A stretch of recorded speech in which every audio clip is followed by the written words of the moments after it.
Okay, well, maybe we can make a start and then people can join us as they arrive.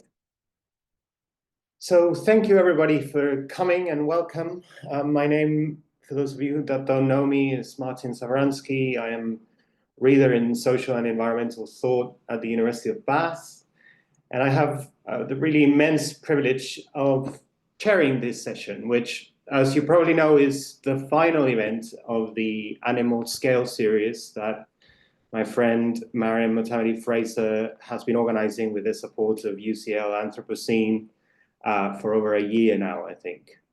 So just so you know, the talks will be recorded, but we will then edit the recording so there is no record of the Q&A so that everybody can feel free to think aloud without a trace, as it were. Okay, so this has been a really remarkable series of talks, of responses, of conversations by and on thinking animals in and through all manner of different scales, from the metabolic to the political, but also across multiple time, institutional, geographic, political, digital scales, bringing in perspectives from all different corners of the earth. So pulling off this extraordinary feat takes not just Mariam's unparalleled imagination, but also a lot of collective work and dedication. And given that this is the last seminar of the series, at least for now, and before I give, as it were, the virtual floor to today's speakers and respondents and introduce them, I thought I'd take this opportunity to thank not only all of you for coming, as well as, of course, Mariam for putting this together and all the speakers and respondents, but also a couple of other people that have been supporting this effort generously behind the scenes. Andrew Barry, who chaired the first seminar and has been unwaveringly supporting the series from beginning to end. And of course, thank you to Emma Hart, who's worked tirelessly behind the scenes so that the events were advertised, the registration links were set up, the Zoom calls worked, and everybody was able to join in. So thank you all very, very much indeed. So this may be the last session of the series, we'll see. But in any case, it's very much a case of last, but by no means least. So I want to extend also a heartfelt thanks to our speakers and respondents today. And I'll just introduce them briefly before handing over the mic, as it were. So as you know, today we have the absolute pleasure of hearing a talk on scales political by Sue Donaldson, a research associate and co-convener of the Animals in Philosophy, Politics, Law and Ethics Research Group at Queen's University, Canada, and Will Kymlicka, the Canada Research Chair in Political Philosophy in the Department of Philosophy, also at Queen's University. Together, they wrote the excellent Zoopolis, a political theory of animal rights that came out with Oxford University Press in 2011. And right after Sue and Will's talk, we'll also have the privilege of having two responses to kickstart a broader discussion. First, from Alasdair Cochrane, who is Professor of Political Theory and co-director of the Sheffield Animal Studies Research Centre at the University of Sheffield, and who is the author of Sentientist Politics, a theory of global interspecies justice, which came out with Oxford in 2018 and won the Susan Strange Prize for the Best Book of 2018 from the British International Studies Association.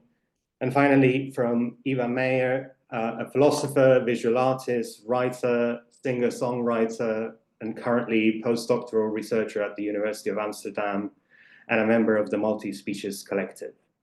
So after the talk and the responses, which I imagine will take us roughly through the first hour, I'll be very happy to open it up to take questions from everyone else. So please do, when the time comes, raise your hands and or write your questions in the chat, and I'll do my best to keep up. But until then, I'll just kindly ask you to make sure you stay on mute so we don't disrupt the speakers while they're in their groove, as it were. Okay, so without further ado, Sue and Will, thank you very much for being here. Over to you. Thank you so much, Martin. And thank you, Emma, and UCL Anthropocene, and especially Miriam, for the invitation to participate in this series, which was really timely because Will and I have been thinking a lot about the question of scale and animal politics. And so we're really keen to test out these ideas. And we're delighted that Alasdair and Eva have agreed to comment. Their work is always a critical touchstone for us.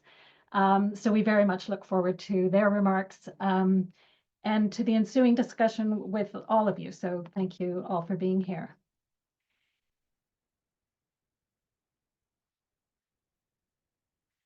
So I'm going to introduce the talk, then I'm going to provide some background on the case study that we're using as an illustration of Scales Political.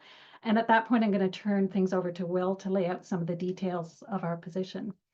So for many years, Will and I have been defending the idea that many animals have a right to collective self-determination, what we also call a right to politics.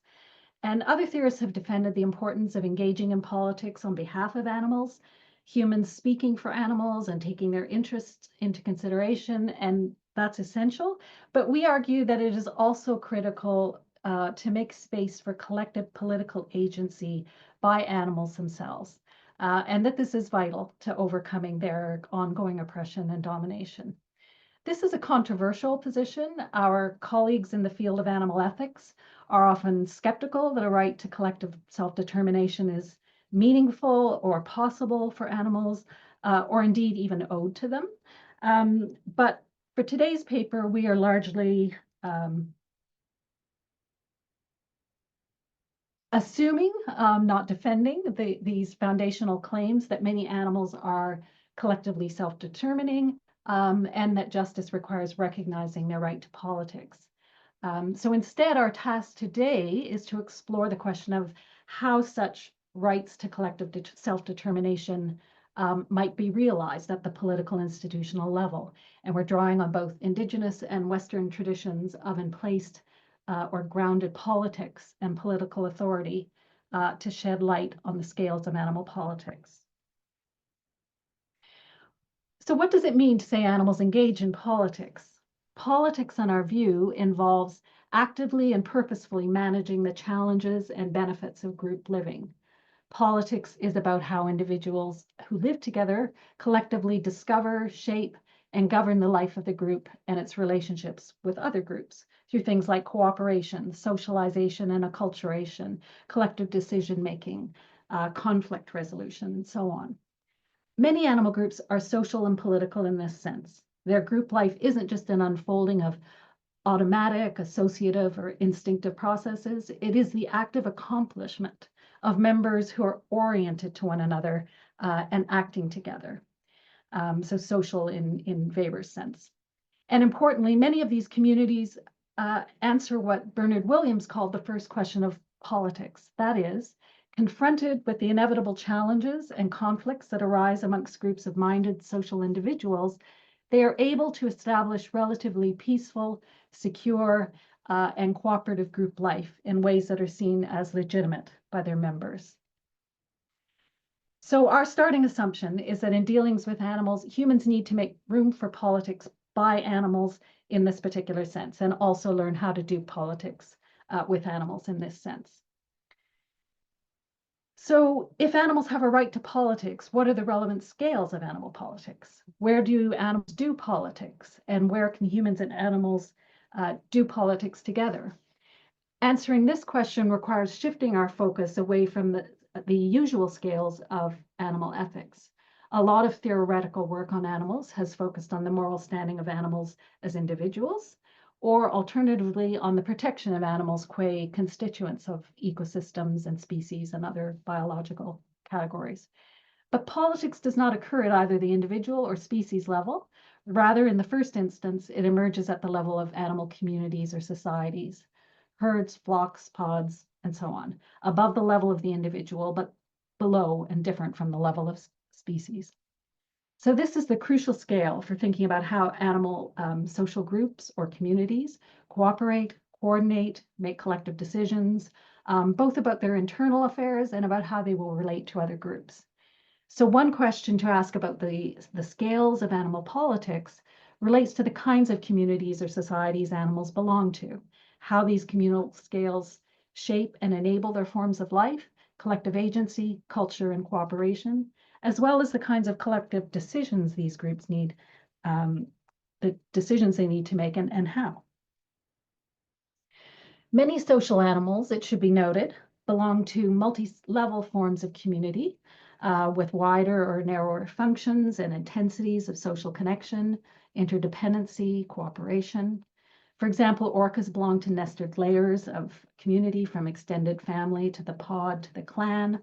Sperm whale societies are extraordinary. As defined by a shared language and other dimensions of culture, they can comprise as many as 20,000 and more individuals. For other social animals, of course, the relevant organizational group might be much smaller, just the extended family, or small herd or flock. Some animal associations are interspecies, often tied to quite specific functions, as in the case of stable hunting partnerships like that between coyotes and badgers, or shared egg nurseries or dens constructed and guarded by many different kinds of fish, or multi-species parasite cleaning stations. And of course, there are also interspecies communities that include both humans and animals. So that's the first question of scale, a focus on the social scale of associational and political life, as distinct from collectivities in the biological or ecological sense, and from the individual moral status, or groups understood purely as aggregations of such individuals and interests. But politics involves the governing of people in relation to territory, not just the governing of free-floating social groups. So let's consider the question of territory next. In the human case, since the rise of the nation state, political theorists often assume that nations are the fundamental social unit within which politics occurs, and moreover that each national society maps neatly onto a specific territory. Each nation governs its national territory. So the borders of France, say, define one people, one territory, and one state. And indeed, nation states remain a site of particularly intense forms of multidimensional social cooperation. In reality, however, authority and political power are in many cases divided between levels and groups and different jurisdictions with different mandates. Consider, for example, the different forms of political community constituted by the Neighbourhood Association of Hampstead Heath, the City of London, the UK, pre-Brexit European Union, and how these jurisdictions relate to nested territories. Some of these have a narrow jurisdiction or mandate, while others encompass a far wider range of social welfare, economic, criminal justice, or other kinds of concerns. But more crucially for our argument, consider how federations like Canada are constituted by provinces and Indigenous nations, which, like the federal state, claim inherent, not delegated rights to self-government. And as already noted, animal groups also function at different levels in relation to different territories, and these territories overlap with other self-governing animal groups. In short, for both humans and other social animals, the relevant scales of society or community that cooperate, abide by shared norms, or make collective decisions together vary in terms of their size, their interdependencies, intensity of social bonds, their functional roles and mandates, and the way their polities relate to territory and the territory of other groups. So confronted with this dizzying complexity, one can ask both empirical and normative questions. Empirically, we might use the tools of the human social sciences and animal ethology to try to map where crucial collective practices are operating, which levels of human and animal community organize and govern which activities and behaviors. How do these different forms and levels of authority operate to facilitate peaceful cooperation and coordination? And normatively, we might ask how authority ought to be located to meet the demands of justice, such as rights to collective self-determination. In the human context, this is sometimes called the right-sizing the state debate. Which level of political community works best on which issues to ensure the flourishing of members, justice within and beyond the community, sustainability, and so on. For example, when should authority over immigration, taxation, or environmental regulation be moved up to a transnational level or down to a more local or regional level? This isn't just a question of functionality, but of who has rights to be collectively self-determining and to exercise power in what ways concerning what kinds of questions. As political philosophers, our interest is ultimately in the normative question: what does right-sizing animal politics look like in terms of legitimacy and justice? However, as will become clear from our talk, we think the normative question depends heavily on the ecological evidence about how animal communities actually do politics. To think well about how the boundaries and authorities of political communities ought to be conceived, we need an account of the nature of the social groups to which animals belong and through which they navigate life together, and how this grounds rights to be self-governing in particular ways. So Will's going to lay out further details of this argument, but first I want to anticipate where we're headed with some background on a particular case of plural political community and authority that we'll use to help illustrate our position. These details might be quite familiar to a Canadian audience, but perhaps less so to others. So Will has brought up, I hope, the first map. As you'll see here, our focus will be on animal, including human communities who live in the eastern Great Lakes region of North America, a region colonized by France and England and lying along the borderland between the settler states of Canada and the US, and the provinces of Ontario and the state of New York. So here you see the standard colonial map. So now let's look at a different map. This same region encompasses the traditional territories of Haudenosaunee peoples, that's the horizontal blue striped area, mostly south of the lakes, and the Anishinaabe, that's the harder to see vertical white striped area, mostly north and west of the lakes. This is a highly simplified representation, as both of these peoples are, in fact, themselves federations of multiple nations. All of these political communities, First Nations and their confederations, provinces and states and countries, are recognized political jurisdictions with different authorities and powers. Moreover, they all claim self-originating or inherent jurisdictional powers. What that means is that provinces aren't just an administrative wing of the central Canadian state, but have their own non-delegated powers in a federal arrangement in which neither is supreme.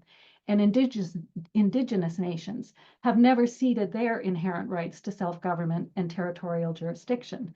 And this claimed authority differs from and may conflict with that claimed by the Canadian state. Where these different authorities conflict, when Indigenous, provincial, and federal authorities disagree, as they often do, no one has inherent supremacy. This is important because too much political theory operates on assumptions about unitary and absolute states. But the political landscape, even before we think about animals, is much more complex than that. So when thinking about how boundaries and jurisdictions might operate in human relations with animals, we shouldn't be limited by hidebound political conceptions that bear little relationship to reality. Now, for the purposes of our talk, there are two treaties in this region, which are helpful for understanding the nature of political relations between different peoples and the lands they share, and for pointing the way to better human-animal political relations. I should note that treaties in this context are not like one-time agreements, let alone divisions of land. They represent ongoing relationships in relation to the land, which must be continuously renewed and reaffirmed. So the first treaty is called the Dish with One Spoon. It has long governed relations between Haudenosaunee and Anishinaabe peoples. The dish is roughly the Great Lakes region, including all the surrounding land and rivers that drain into the Great Lakes, St. Lawrence. The idea of one spoon is, first of all, an idea of peace and sharing, a spoon, not a knife, and one dish and spoon shared cooperatively by many. The human and animal peoples of the region all share the same place and eat from the same dish. It is the responsibility of all peoples, therefore, to honor and care for the land that sustains them and to do so in ways that allow others also to be sustained in their ways of life. Nobody owns the land, but they do belong to the land in a way that is understood in terms of reciprocity, knowledge of, and responsibility for the land in a way that grounds political authority. The next slide, we see a different wampum belt of a different treaty, the Two-Row Wampum Treaty, which was agreed between the Haudenosaunee and Dutch settlers in 1613, but later renewed in various ways in relations with the French and English colonists. The belt shows 2 rows of purple wampum shells against a background of white shells. The resulting 3 white bands represent a commitment to peace, friendship, and into the indefinite future. But the belt represents a more specific political idea. The 2 purple rows represent European settlers and Haudenosaunee peoples, respectively. Separate, equal, each riding in their own boat or canoe down the river, represented by the white background shells. In one row is a ship with our white brothers' ways, in the other a canoe with our ways. Each will travel down the river of life side by side. Neither will attempt to steer the other's vessel. Again, we see the idea of separate peoples with their own laws and ways, coexisting on the same land and traveling the same river, not interfering with each other's internal affairs, but sharing the same lands and water and doing so in ways that respect and sustain everyone who belongs to the land. We believe these treaties offer critical insight into the normative questions around pluralizing and right-sizing political community for all animals, and doing so in ways that integrate right relationships with the land. And as you can see here, I just thought it was important to note that many Indigenous political theorists have pointed to the lessons to be drawn from these treaties for political relations more broadly. Now, settler states have violated these treaties in multiple ways: genocide, assimilation, colonization, land theft, and destruction. Moreover, there has been a complete failure on the part of settler states to recognize that for the indigenous peoples of the region, animals also form political groups and nations, and they too are parties to political relationships, as is the land itself. This is a challenge we're taking up in our paper, thinking about animals in the context of this region in which multiple human political communities overlap, political authority is shared and divided. What does it mean to recognize that animal political communities are also eating from the dish, traveling down the river in their own vessels? Indigenous peoples have their own answers to these questions. Our project, however, is to explore this question in the context of Western political theory. So this third map that we're going to bring up adds another layer, and this is starting now to think about the animals. And this is just an example, by the way, not an attempt to represent the complexities of all the shared and overlapping animal worlds of the region. It's just a stab at asking who are the animal peoples, what political jurisdictional scales seem to matter to them, and what rights does this ground. This, as noted earlier, is both an empirical and normative political question. First off, this reason matters to many animals for the same reason it has significance for many humans. It's one of the largest freshwater systems in the world, an ecologically rich zone at the boundary of the Carolingian boreal forests. But a crucial geological feature of this region is the Frontenac Arch, and that's on your map, that's the narrow green area on the map between the 2 large green wilderness areas. The Canadian Shield is a rugged northern region of Canada covering much of the central and eastern parts of the country and underlying the boreal forests. The Frontenac Arch is sort of like a little wee extension of the Canadian Shield. So that's the very narrowest part of the green band on the map. So it's a small extension of the shield that goes south and connects through New York State to the Adirondack Mountains and the Appalachians mountain chain that runs down the East Coast. So the Canadian Shield, including the Frontenac Arch spur, is rugged, non-arable, dotted with lakes and wetlands. This means it has seen much less human settlement than the surrounding plains. And consequently, it is an area in which many animal communities and the plant communities they depend on have managed to eke out an existence. It's a crucial stopover for millions of birds who migrate north and south along the Great Atlantic Flyway. It's a vital land link for animals like moose, wolves, and many others who migrate by land between more northern wilderness regions like Algonquin Park and more temperate wilderness regions in the Adirondacks and further south. Climate ecologists consider this region the best hope in eastern North America for animals who will need to gradually shift their ranges northwards in response to climate change. So this region constitutes a unique ecosystem, one of the most biodiverse on the continent, a critical migration corridor, and a climate shift corridor, hence its recognition as a UN Biosphere Reserve. It is also, alas, bisected by the most traveled human corridors in Canada, threatening the integrity of a bioregion that's absolutely crucial to the ability of various kinds of animal groups to maintain the integrity of their social and political systems, from wolf packs and turkey flocks and deer herds to extended beaver families and more seasonal visitors like yellow warbler, common loon, or cedar waxwing flocks and families. Indeed, half of Canada's population lies along that east-west corridor between the city of Windsor and Quebec City along the Great Lakes St. Lawrence, and thus poses a severe threat to this crucial Frontenac Arch.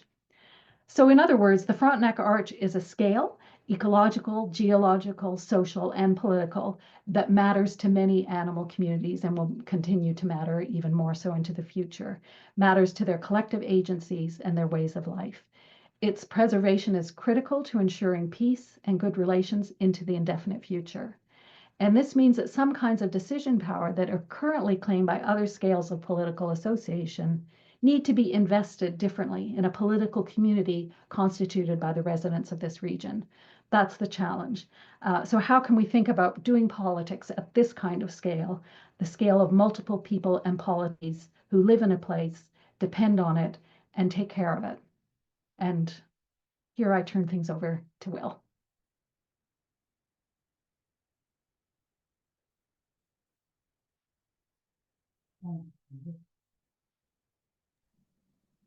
Thanks. Okay, so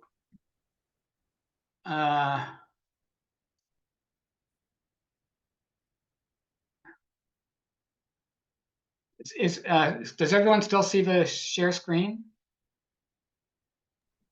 Yes. Okay, good. Okay, so Sue has laid out the context, and the challenge now is to think about how politics can be done in this context. How do we start thinking about that question? So for us, the first step is to think about who has rights of self-government in this area. Western political theory is full of examples of people designing new models of political community without stopping to think about who has rights of self-government that should pre-exist and constrain our construction of new political communities. And so, I mean, Sue and I are both in Canada, and that's kind of the fatal flaw of Canada as a political community. People had an image of what kind of political community they wanted to build in Canada, but they neglected the fact that Indigenous peoples have rights of self-government that needed to be taken into account. So the first question then is, who has rights of self-government in the A to A area? Sorry, I'm just...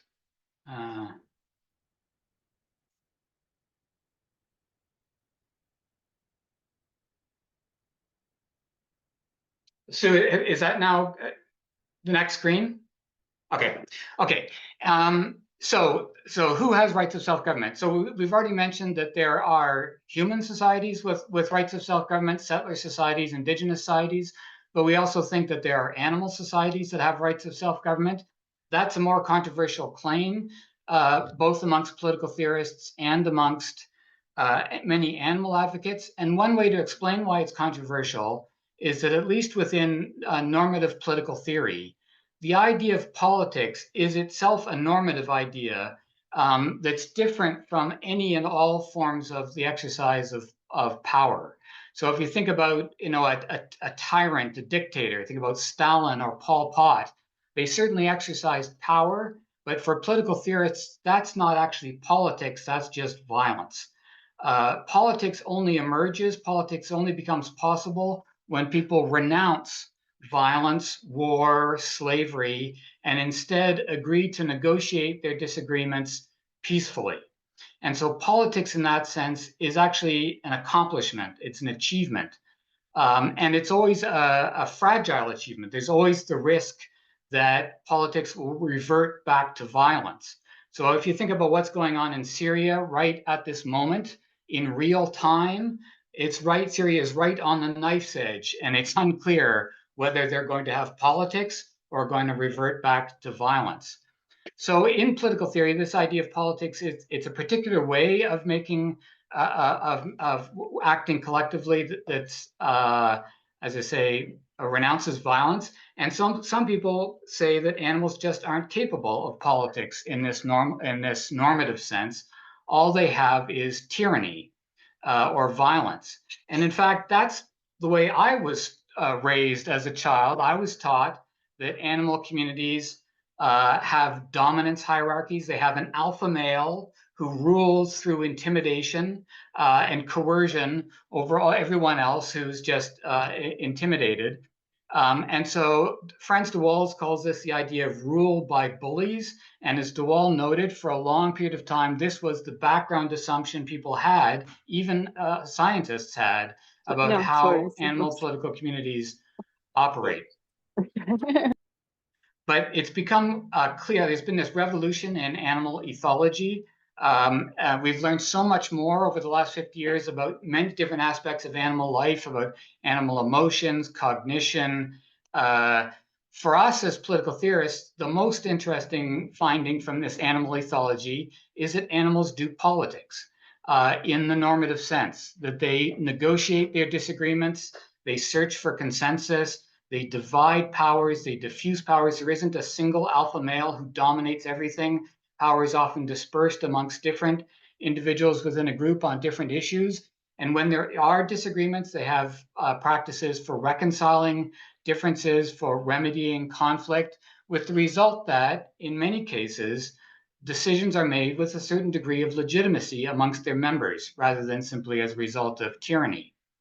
And moreover, there's evidence that animals are harmed when these forms of politics are disrupted, including by human intervention. So for animals, as for humans, politics is a fragile achievement, and there's always the risk that it'll fall back into violence.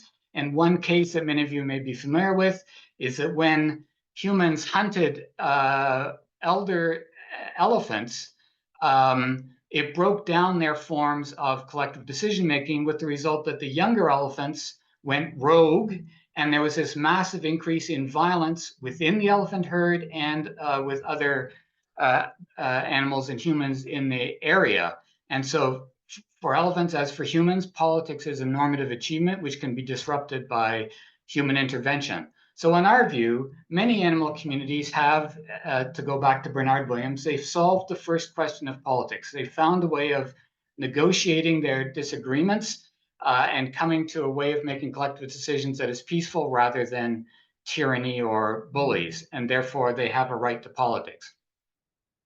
So that means that the A to A area, the Algonquin to Adirondack area that Sue talked about, contains many societies with rights of self-government. Both human and animal. And we think about it, this means that there are many different self-governing social groups who are living on the same territory. So although all of these have rights to govern themselves as distinct social groups, no one of them can claim exclusive ownership and control over a territory, because there are multiple self-governing groups who share the same territory. And that means we need to think about how to have both self-governing rights over social groups, but also shared governance over shared territory. And that's a real challenge, to think about how to bring together social self-government with shared government of territory. And unfortunately, the Western political tradition, at least the modern Western tradition, offers virtually no useful guidance on this question, because as Sue noted, for the past 250 years, the model in the background of Western political theory is the nation state, which basically conflates the question of the governing of society with the governing of territory. So in the nation state image, each nation governs its territory, so that every state has exclusive control over its land. And that means you can put your finger on the map of the globe, and for any specific point of land, you can identify which society has exclusive jurisdiction over that land. So that's the Western tradition, which, as I say, conflates the question of governing society and governing territory.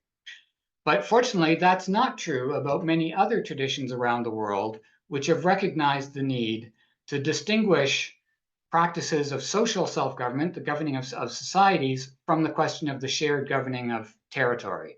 So Sue has already mentioned that in the indigenous traditions where we live, the Haudenosaunee and Anishinaabe, they have these accounts that recognize that there are often many different canoes, each of which steers its own canoe, many different social groups steering their own canoes, but they share the same river, and or they eat from the same dish, and there needs to be forms of shared governance of the river and of the dish, even as they each steer their own canoes and must resist the temptation to steer each other's canoe. So that's an idea that we draw quite heavily from indigenous accounts, but it's not just in indigenous accounts.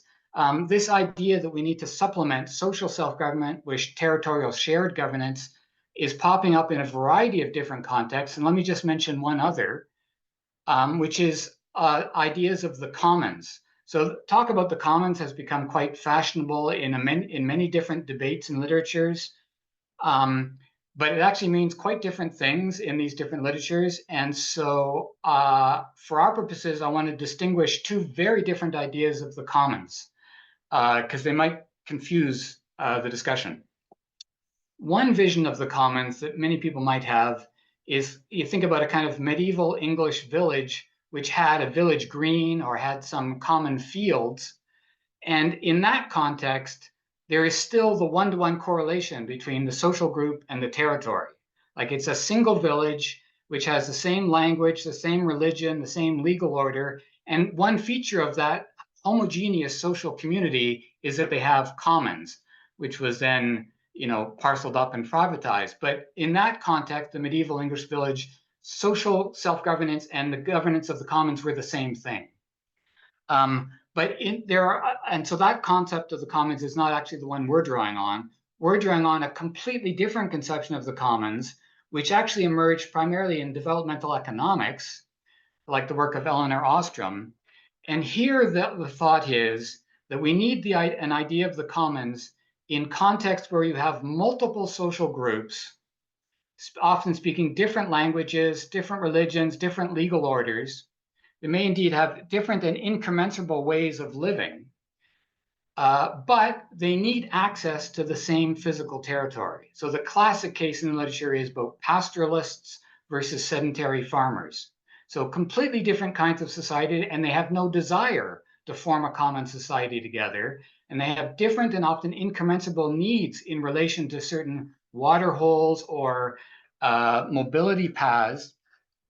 But they need to come to some agreement about how to ensure peaceful regulation of a shared territory.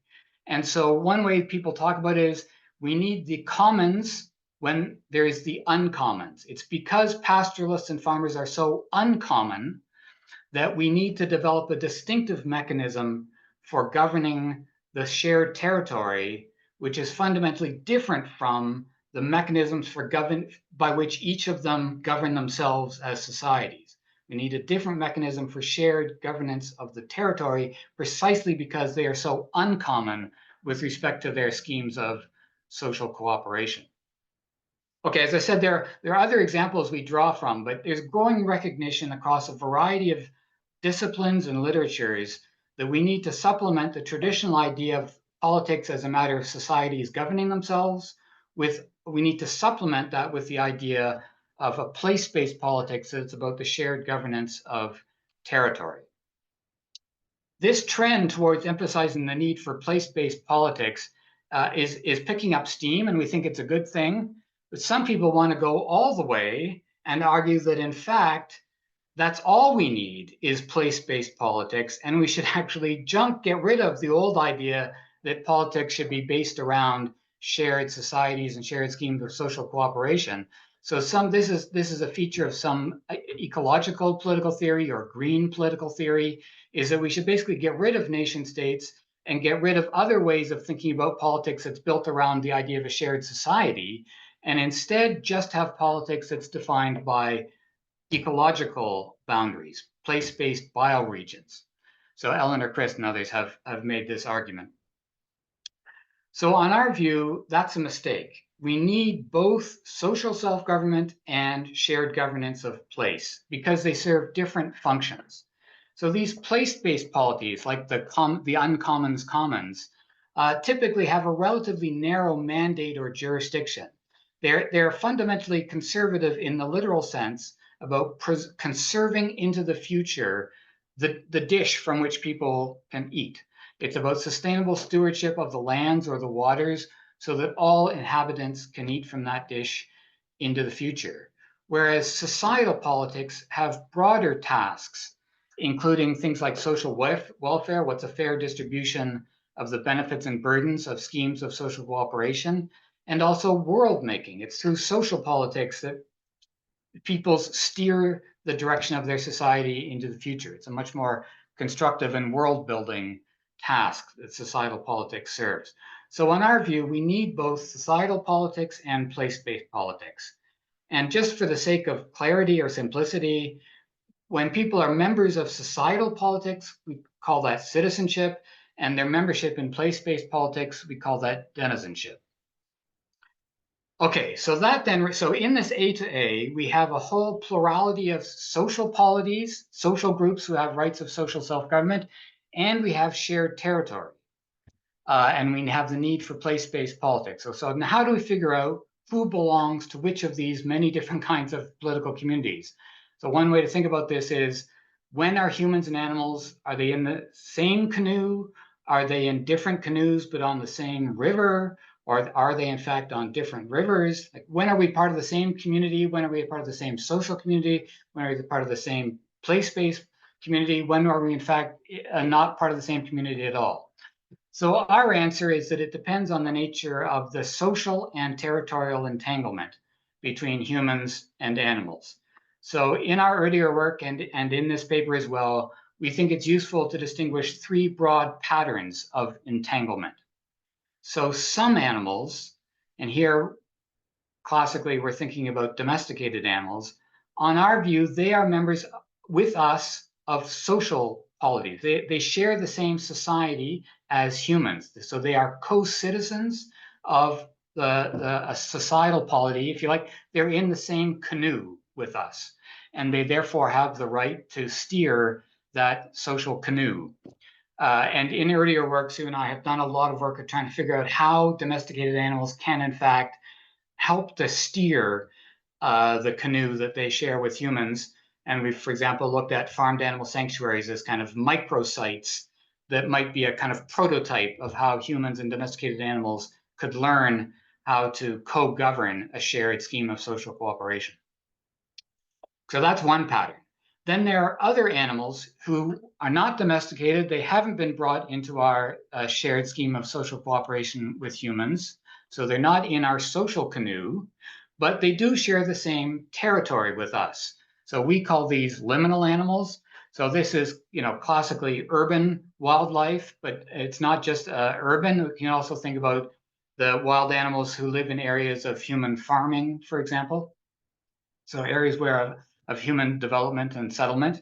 So on our view, these liminal animals, they belong to their own social polities. They form their own social canoes. They're, herds, flocks, pods, and so on. But they are co-denizens with us of a place-based polity, and we call this an interspecies commons. So humans and domesticated animals and liminal animals all together are denizens of this interspecies commons because they all live together on the same territory. They're all eating from the same dish, even though they're all flowing on the same river, even though they belong to different canoes. And then finally, there are some animals which we call truly wild animals or wilderness animals. who try to avoid as much as they can interacting with humans, who live remotely from humans, and who are therefore neither physically nor socially entangled with humans, and who are typically harmed when humans move into their territories. So on our view, these wilderness animals, truly wild animals, they're citizens of their own social polities, their herds, flocks, and packs. They live on a territory they share with many other wild animals. And so these different groups of wild animals can be seen as denizens of a wild animal territory. So they're citizens of their own social herd, flock, pack, and they're denizens of a wild animal territory they share with other wild animals. So if we go back to the A2A that Sue talked about, and let me just call up the map again. And this is just very schematic, but just as a first cut, we could say that if we think about the two dark green areas at the ends, the Algonquin Park and Adirondack Park, we can think of those, at least the Algonquin and the heartland, the core of the Adirondack, as wild animal territories. Those are areas of very low human habitation. And at least as a first cut, we can think of those as a place-based polity that belongs to the wild animals who live there. So again, the truly wild animals who live in those two poles of the A2A, they're citizens of their own social polities, and they're denizens of a place-based territory that they share with other wild animals. But then we can think about the light green area between the two poles. So on our view, that's an interspecies commons. There's significant human habitation, domesticated animals, and liminal animals all share that interspecies common. They're all eating from that one dish. And so they're all denizens of that interspecies commons. And within that interspecies commons, liminal animals are citizens of their own social polities, their own clans, flocks, and extended families. And domesticated humans together are co-citizens of their social polities, such as citizens, provinces, indigenous peoples, and indigenous nations. So that's our first cut. Again, this is highly oversimplified, but just as a way of trying to think through what the A2A would look like if we thought about both humans and animals as having a right to politics. This is at least a first cut at how we might try to think that through. So one might wonder whether, is this crazy? Is this utopian? Is any of this realistic?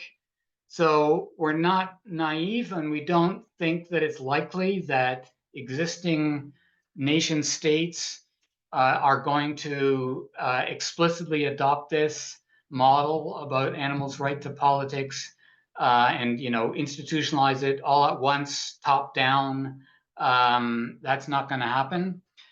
But we think that some aspects of this story can emerge in a much more piecemeal fashion, bottom up, as part of a broader process of what's sometimes called interstitial federalism. So part of this, in political theory, part of this reaction against the old idea of this kind of unitary Westphalian nation state with complete sovereignty, people have been emphasizing that states and state power are actually full of gaps and holes and fissures, and that there are all sorts of ways in which, from the bottom up, local communities can actually just start to assert certain kinds of authority within the interstices of state power, and that this is particularly true in federal states that are almost by definition full of these interstices. And so we've looked at, for examples of some of these bottom-up processes that we think as, at least in an initial way, implementing some aspects of our story. So just as an example, think about the rights of nature movement. The idea of a rights to nature is taking off around the world. There are many different forms, not all of which are linked well with the story we're telling. But on many examples of a rights to nature, I should make clear that if you look at these models of a rights to nature, very few, if any of them, talk explicitly about the idea that animals have a right to politics. That's our terminology, and that's not one that's used widely in the rights of nature literature or in the rights of nature movement. But if we look at the substance of rights to nature and of how it's being implemented, we think it actually does open up space for animals to exercise a right to politics. So if you think about the example from New Zealand, there was this struggle between the New Zealand settler state and the Maori, the indigenous Maori, that New Zealand wanted to say that it had sovereign control over certain territory. And then in response, the Maori said, no, it's we have sovereign. And they ended up, the compromise they ended up with is by saying that the river belongs to itself. It's a very, and this was part of a larger rights of nature package. Now, that idea that nature belongs to itself, that the river belongs to itself, that a forest belongs to itself, there are different versions of this around the world. One reason why the Maori accepted that is because that actually fits with their longstanding political theories, which is that no single social group can demand exclusive ownership or control over the land. The land never belongs to any one group.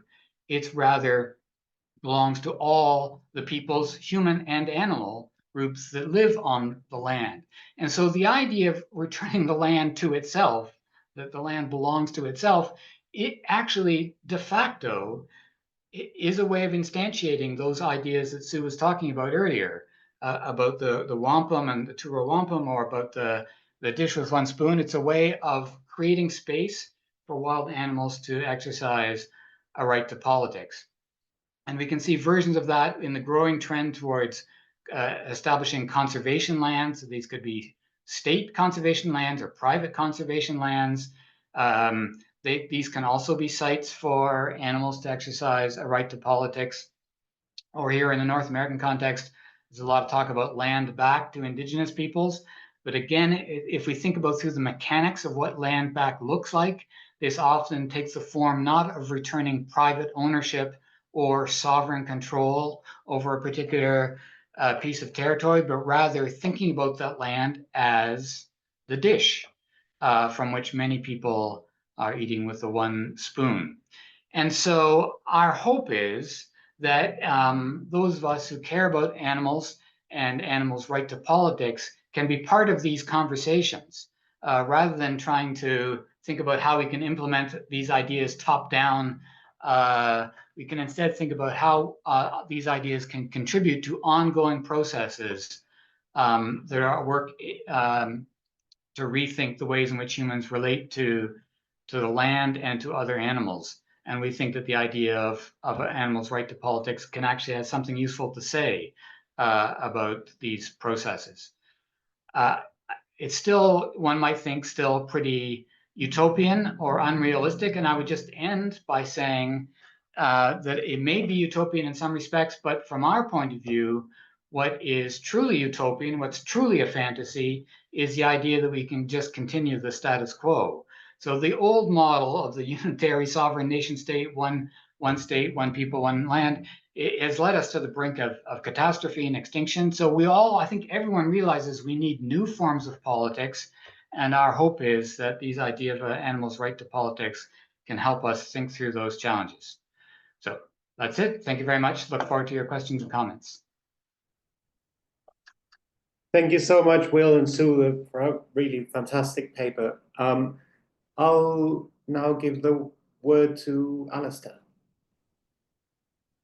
Yeah, thank you very much. Thanks, Martin, for chairing, and thanks to Mariam for all the organisation and the invitation to and the perseverance to keep it going and to get it organised. I've really enjoyed participating so far and engaging with Sue and Will's ideas, which are fantastic. I mean, they're so thoughtful and imaginative.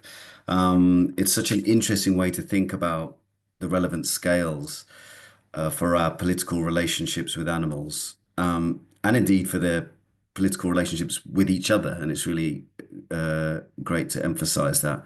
And there's tons to admire in these ideas. And there's just lots and lots to agree with in terms of the kind of normative thrust of it. I mean, in particular, this idea that scales of human-animal politics lead to overlapping communities, shared sovereignty, shared and multiple memberships. I mean, that just seems completely right and just really important to emphasize. And also the desire in the paper to blur traditional political binaries. But I mean, obviously binaries like society, nature, but also blur and complicate stark and absolutist political ideas, like the unitary idea of politics and unitary jurisdictional power and so on. And I really like the way, and this is true of all of Sue and Will's work, so I'm not surprised by it, but I still like it. And that's using animals to help us rethink politics, right? So using what animals do and how they engage with politics and how they do politics to help us think about um, current forms of politics and how they might be changed. I mean, given animals' lack of respect for borders, boundaries, unitary power, niches, and so on. I mean, that's just an obvious way to help us rethink how we do politics and its appropriate scales. My view has long been that the state and the state being primary for thinking about politics is problematic and extremely limited. And I agree exactly with what Will said at the end there. But it's not just problematic, I think, in terms of our imagination, with regards to helping us or getting in the way of helping us think about how politics could be practiced otherwise. But just as Sue said right at the start of her talk, it's just kind of wrong in terms of how politics is done and how politics is practiced. It is much more, I mean, I think it would be easy to say of the proposal we've just heard, oh, it's just all very complicated and there's so much overlap and sharing and so on. But I think Sue's entirely right. That's how politics is done, and we need to recognize that, and we just need to think about how the overlaps and the sharing could be done in better ways. So recognizing that we inevitably do politics with animals and the way that we govern ourselves collectively necessarily involves an impact upon other species, really does force us to rethink beyond the state. So I really like this. And the proposals here, I mean, just to kind of summarize, for a societal politics and societal polities with humans and domesticated animals, as well as overlapping place-based politics and polities with humans and those wild animals that we share lands, resources, and territories with. That's really rich and promising. I mean, I need to think more about it. It's so rich and promising. I need to have several more days, weeks, and months to really get into it. I mean, all I've got is kind of two thoughts that emerge from it, and they're certainly not gotchas. They're thoughts, they're problems they're problems for me as much as for you. But I'm interested in using this forum as a way of thinking through them a little bit. The first one is on legitimacy. So early on in the paper, or kind of midway in the talk, when Will started speaking, this idea of legitimacy was introduced, which I think is really interesting. And the main way it came in was thinking about the politics within animal societies, within particular species.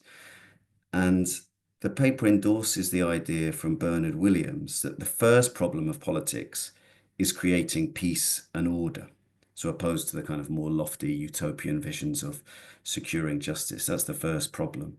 And this requires individuals within a polity to somehow accept its power and authority over them, thus rendering it legitimate. So that's how we get legitimacy. So to somehow accept it. So not like kind of high fives and super enthusiasm, but to accept that we're going to have politics rather than violence, as Will nicely put it. But then I'm interested in connecting that to the interesting claims made later about how we ought to reshape our polities, and these new forms of overlapping shared polities. I mean, especially the place-based polities where humans and wild animals share a territory, but also I think with mixed human-animal communities and societal-based politics. I guess the basic question is, how can legitimacy in those new forms of polities actually be secured? How can they be rendered acceptable to the individuals? And I guess I'm thinking mainly about humans here, but I need to think about the animals too. How can they be rendered acceptable to the humans subject to them? After all, these new polities come with considerable burdens. Sharing sovereignty, sharing resources, sharing territory does for many involve giving stuff up, giving some of the rights, giving some of the resources, giving some of the territory up to others. So restricting the right of existing communities to that territory and to those resources is asking some to give some stuff up.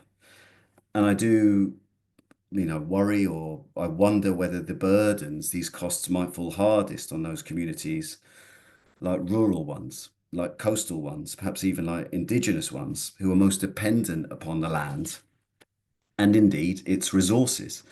And those resources may well be animals.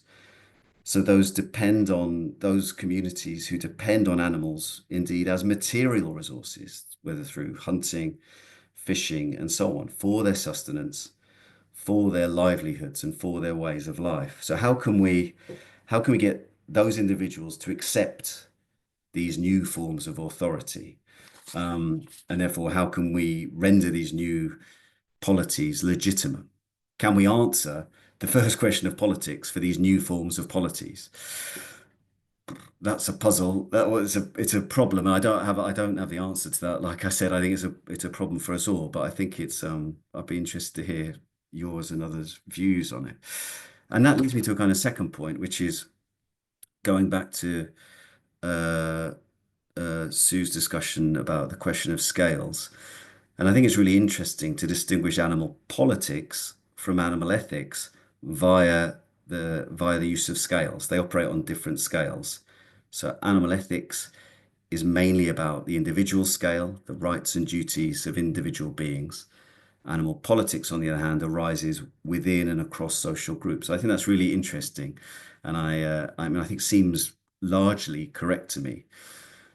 But I wonder if the political also requires the individual scale too. And I know you're not ruling that out, so you may just agree with this, but I think maybe it's worth emphasizing the individual scale is important for the political too, because as we've seen, to render any new forms of interspecies polity legitimate, we need members, i.e. individuals, to accept their power, to buy into it somehow, as William says. So how can we get individuals to actually see themselves as embedded within these wider interspecies relations that require these wider, perhaps even narrower, perhaps overlapping communities?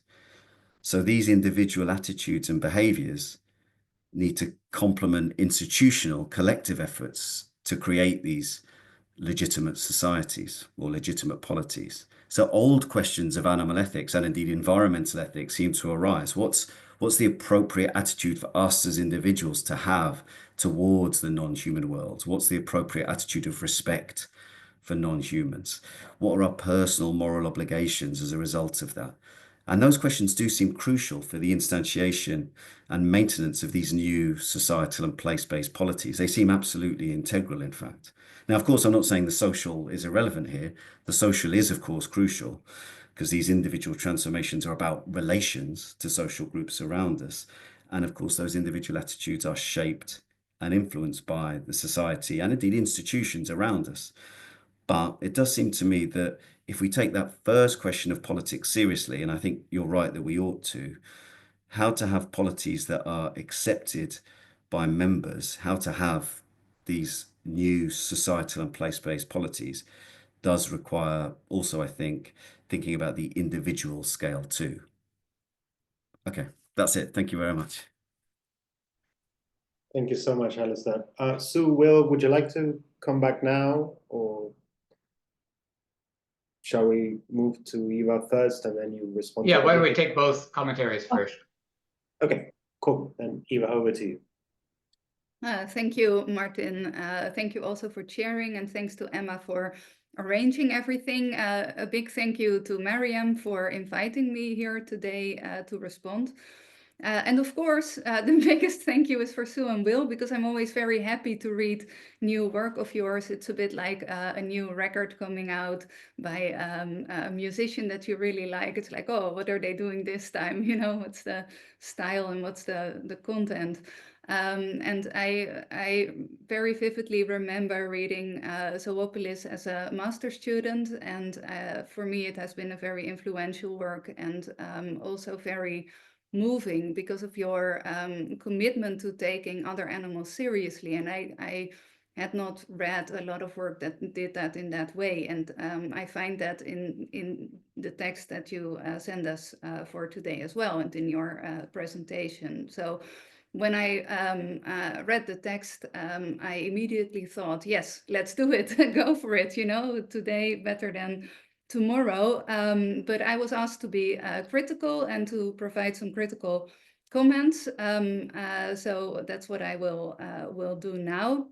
I'm working on similar questions as you at the moment, and we share similar views about political animal agency, about forming communities together with other animals, and about the need for a relational approach. And like Alasdair said, your attention for social groups and for bringing that into the discourse is just wonderful. And I think it helped a discussion about non-human animals in philosophy forward a great deal. So I won't ask you to elaborate on these things, but I want to zoom in on three distinctions that you draw explicitly or implicitly. The first one is the idea that we do society-based politics with some animals and place-based politics with other animals. As you describe, both forms of politics currently take place. And as humans, we are indeed both denizens and citizens of communities and places. And I really love the idea of us humans being denizens in common spaces, also in the eyes of other animals. So descriptively, this makes sense, and it can also, this idea can also guide humans in establishing processes to move from the status quo to more just ways of sharing the land with other animals and sharing communities. But I first wonder if different political relations, for example, with dogs or cows or pigeons, are not always a mixture of both place-based belonging and some cultural multi-species understanding, also with songbirds, for example. This can be thicker or thinner. So perhaps there are degrees of society-based politics that will develop in different directions once humans begin acting differently. And secondly, I wonder if your view of society-based politics is not too heavily based on human understandings of concepts like society, justice, and democracy, because I think that we need to rethink these concepts and to develop a multi-species understanding of these ideas. That furthermore currently functions to oppress other animals. So some scholars say that there's something inherent in our formulation and understanding of these concepts when it comes to oppressing other animals. So another way to formulate this worry is that I wonder if there's not too much human dominance ingrained in what we now as human philosophers view as society, and that holding on to that would make it difficult to actually support other animals in their projects, communities, ways of life. An example are animal sanctuaries, because these may seem to connect the two, because they are communities formed of humans and domesticated animals, and they are also place-based hubs for doing politics with other animals, liminal animals. But in practice, for example, in Vine Sanctuary, as Patrice Jones told me, that wild turkeys may participate in certain cultural practices and habits, like singing with the chickens in the morning, while certain domesticated animals might want to remove themselves from the community. And of course, if humans change their attitude, stop breeding animals, stop harming them, the lines will blur even further. So maybe it's not community versus commoning, but always a mix that we need to navigate given each situation. And I'm also saying this because I wonder if this might overcomplicate the situation in thinking through human rights and duties. And the question, I guess, is also if this is the end point that you sketch, the status quo that we should work towards, or if we should view it as a phase of transition in moving towards justice together with other animals, because that would be my my idea, I think. So the second distinction that I would like to ask you about, that's not so prominent in the presentation that you gave today, but I think it's very important for how we think about approaching these questions and working towards another understanding of justice, democracy, and so on, is how we can get there together with the other animals and the role of humans in this process. And that's the distinction between representation and participation. So in another paper, which is related to this one, which you refer to in the paper that I read for today, you describe two models of politics. So formal representation done by human politicians, human advocates, in which other animals are represented, and direct political participation. But currently many models of representation are flawed because of human bias in science and politics, even when good-meaning humans represent other animals. So we need better forms of representation, I think, to do justice to the animal perspective in moving towards the forms of politics that you describe. And these need to be based on listening and new engagement with these animals, not just domesticated animals, also other animals. So I'm wondering, thinking about the map that you showed us in the presentation, how you envision engaging with other animals. What forms of representation do we need? What forms of political participation are happening? And what is the role of humans in this project? So I think that because this question is very relevant, I think, for developing an idea of where we want to go to, and I'm just curious about that. And the final distinction that I wanted to ask you about is something that you did not discuss so much today, even though you mentioned the plant communities upon which animals depend, Sue, in your talk, I think. And that's the distinction between animal and non-animal beings in thinking about social relations and rethinking politics.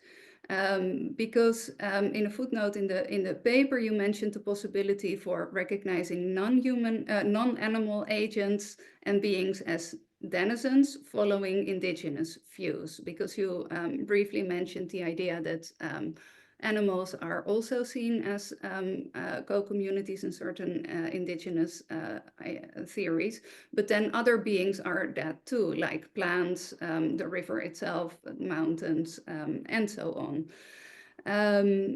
And I know that you also take seriously the ecological entanglements that we all depend on, humans and other animals.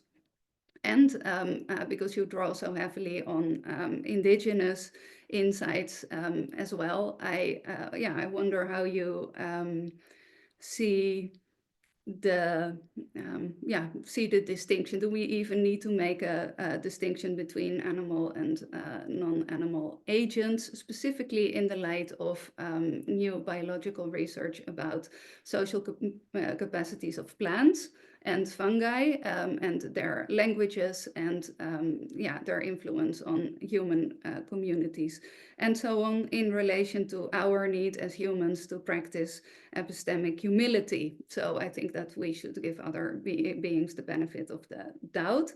I'm not sure if they would fulfill your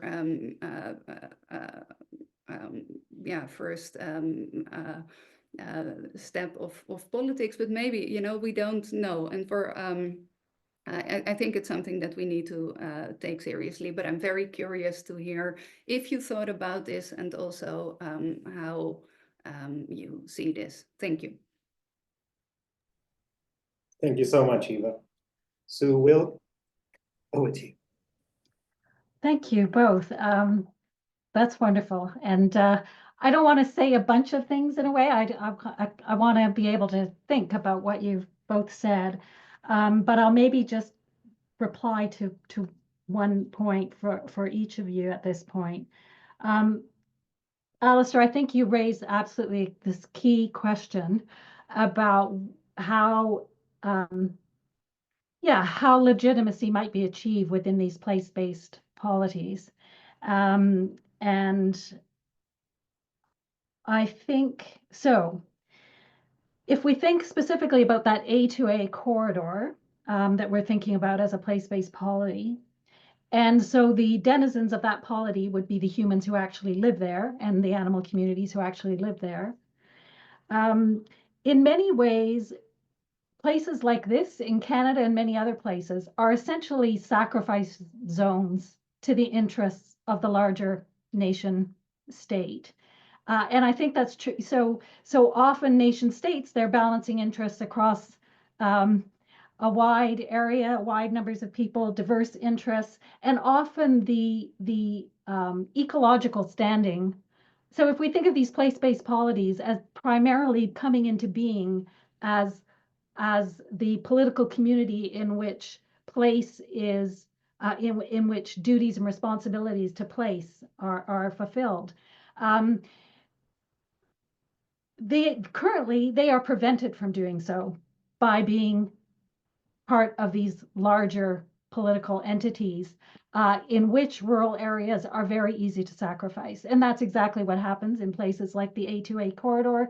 It's a very live issue at the moment because Canada wants to build a high-speed train network through that corridor.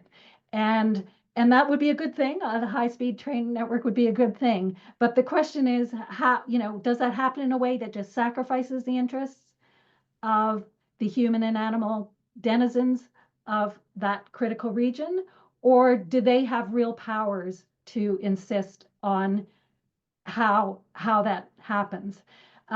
So I think in the way that we've defined what those entities are and that the source of their legitimacy, the source of their authority is tied to the fact that they are taking care of the place that they jointly need, that they actually have a lot of common interest vis-a-vis outside the existing polities that actually hold the political power in making those decisions. So I'm totally with you. I don't think so I'm giving a case of how it might flip the opposite direction from what you say, but I totally see what you're saying, that it could go both ways, and I don't really have an answer to that, but I think it's worth thinking through how this would change those dynamics. So that would be one point there. Turning to Eva's very rich set of questions. So first of all, yes, we're the ways that place and society overlap. Totally with you on that. I mean, of course, humans and domesticated animals and liminal animals are all denizens of a place together, as well as being members of different or overlapping societies. And also very much agree with you that this is, what we're talking about is a starting point for starting to explore possibilities. But I guess, so I would just say that, so on the vine sanctuary example, to take that, because that's an example that I would very much use to illustrate that it's helpful to think about society polities that overlapped with place-based polities. So in the case of Vine has, members. If you look at their website, they count, 560 members, and that is, and those are the people who live there, who have an absolute right of residency there, whose care is fully the responsibility of the community.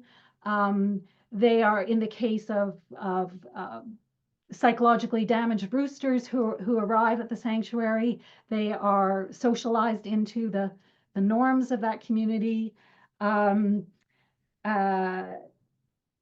So that is very different. There are all kinds of liminal animals who move in and out of the sanctuary, but they are not socialized. Of course, some socialization happens, but as a community, if coyotes and foxes and many others who come into the community pose a danger, they're not considered to have a right to be there, and they are chased off or expelled. They're not provided with comprehensive health care and so on. So Vine in fact makes a distinction, and it's a meaningful distinction. And I agree with you, there's lots of fluidity at the edges.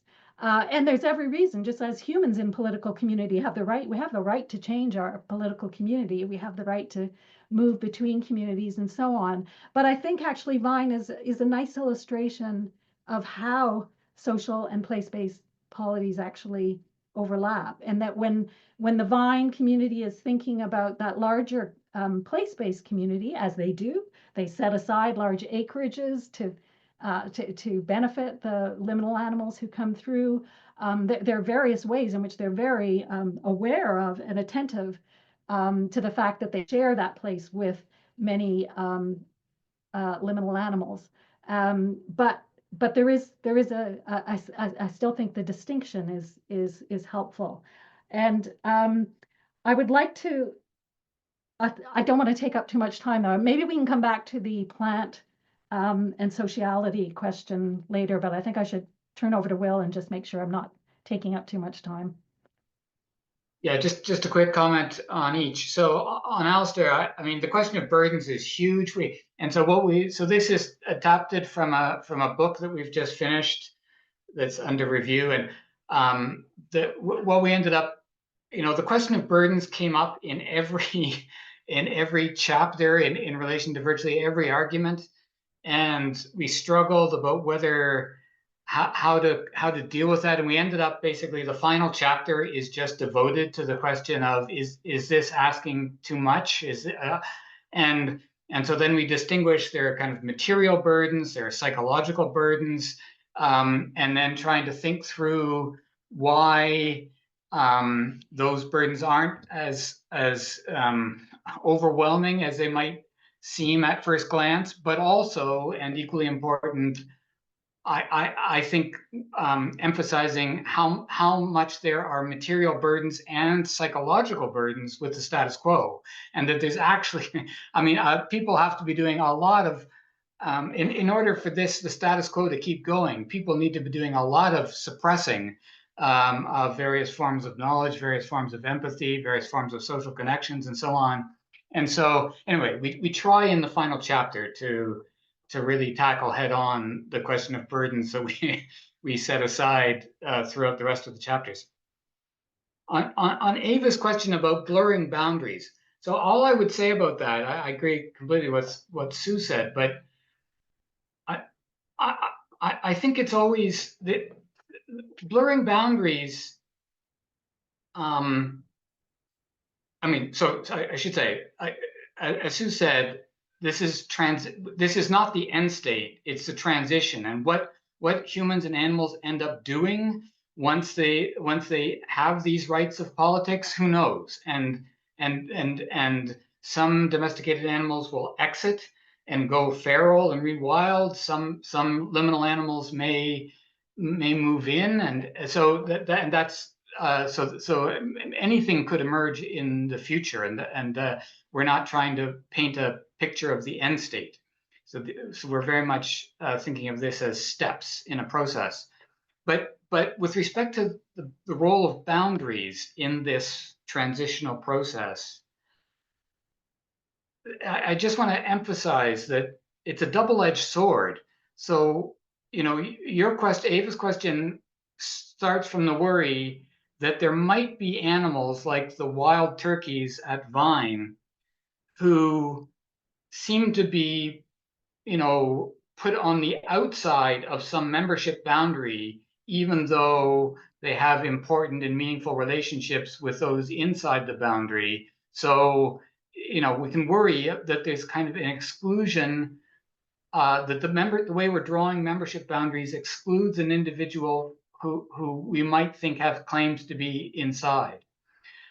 And I totally understand that, but from our point of view, the much greater danger is that there are outside interests who are looking always to get their hands on the steering wheel of animal societies and animal territories.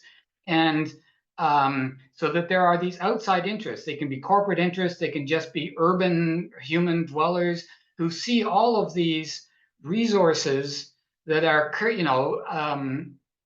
and who want access to them, and who are looking for a justification for saying that's ours.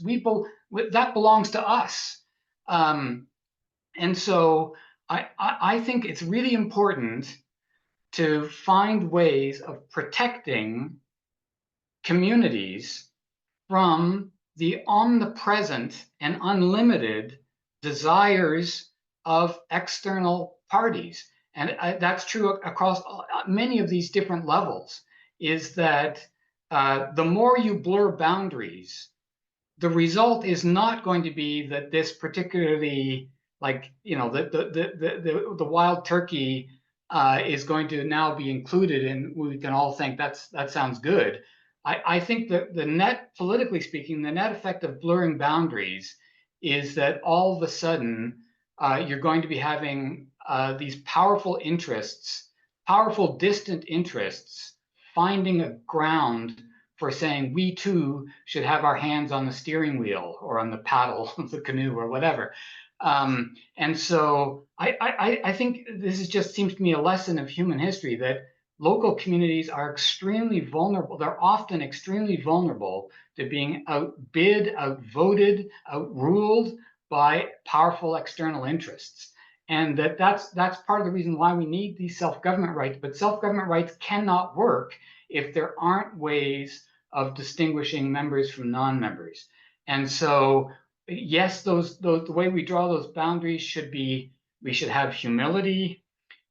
We should be open to them being contested, but there has to be a way for the members of these communities to say to some powerful external interest, you're not a member,